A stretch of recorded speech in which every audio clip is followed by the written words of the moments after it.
Paper leak मामले में लगातार हर रोज बड़े खुलासे हो रहे हैं, कार्रवाई भी चल रही है, लेकिन इस बीच एक बड़ा सवाल बना हुआ है कि आखिर पेपर लीक कैसे हुआ, कहां से हुआ। ये सवाल आपके मन में भी होगा। इन सवालों के जवाब देंगे वैसे स्कूल के प्रिंसिपल ने जवाब भी दिया, साथ ही साथ बड़ा खुलासा भी किया। क्या कुछ कहा गया उनकी ओर से, रिपोर्ट में दिखाते हैं।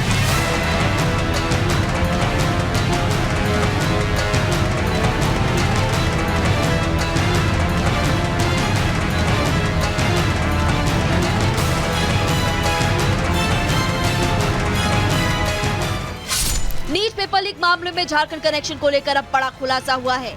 हजारीबाग के ओएसएस स्कूल से पेपर लीक नहीं हुआ, ऐसा दावा किया जा रहा है कि ओएसएस स्कूल के प्रिंसिपल और एग्जामिनेशन के सिटी कोऑर्डिनेटर एहसान उल हक ने बिहार में ईओयू की जांच के बाद नीट पेपर लीक मामले में झारखंड कनेक्शन सामने आया था। हजारीबाग का ओएसएस स्कूल सवालों के घेरे में था, जिसके बाद अब ओएसएस स्कूल के प्रिंसिपल ने पेपर लीक को लेकर बड़ा खुलासा किया और पेपर पहुंचाने वाली कुरियर कंपनी पर पेपर लीक का ठीकरा फोड़ दिया है।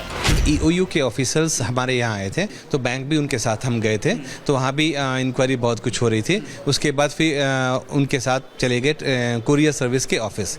जब कुरियर सर्विस के ऑफिस हम लोग गए तो ईओयू के ऑफिसर्स थे, हमारे लोकल थाना प्रभारी थे और मैं भी साथ में था। तो जब उन्होंने इंक्वायरी करना शुरू किया कि आपके यहाँ क्वेश्चन पैकेट्स कब आए थे, तो उन्होंने बताया 3 तारीख को आए थे। उन्होंने पूछा कि आपके यहाँ क्वेश्चन पैकेट्स कहाँ से आए थे, तो उन लोगों ने बताया रांची से आए थे। जब उन लोगों ने क्वेश्चन पूछा कि आपके यहाँ किस मोड से क्वेश्चन पैकेट्स आए थे, तो उन्होंने बताया कि नेटवर्क की गाड़ी से आए थे। नेटवर्क की गाड़ी क्या होती है? जी हाँ, एग्जैक्टली उन लोगों ने पूछा नेटवर्क की गाड़ी क्या, तो उन्होंने एक्सप्लेन किया नेटवर्क की एक गाड़ी होती है जो कई सारे कंपनीज को एक साथ सर्व करती है। ओएसएस के प्रिंसिपल की बातों से साफ है कि पेपर के ट्रांसपोर्टेशन के दौरान एसओपी का ध्यान नहीं रखा गया और लापरवाही बरती गई। सबसे हैरानी की बात तो ये है कि जिस पेपर को सीधे एग्जामिनेशन सेंटर पहुंचाया जाना था, उन पेपर को पहले कुरियर कंपनी के ऑफिस पहुंचाया गया और फिर वहां से एक ई रिक्शा के जरिए सेंटर पर ले जाया गया। जब ईओयू के ऑफिसर्स ने कहा हम आपका कैमरा देखना चाहते हैं, तो उन्होंने कैमरा दिखाया।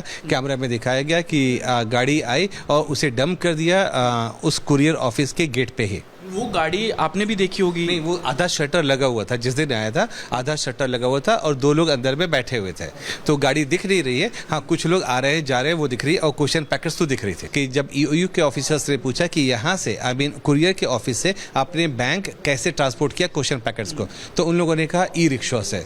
इट वॉज अगेन शॉकिंग कि इतनी सेंसिटिव पेपर्स ई रिक्शा से कैसे ट्रांसपोर्ट किया गया।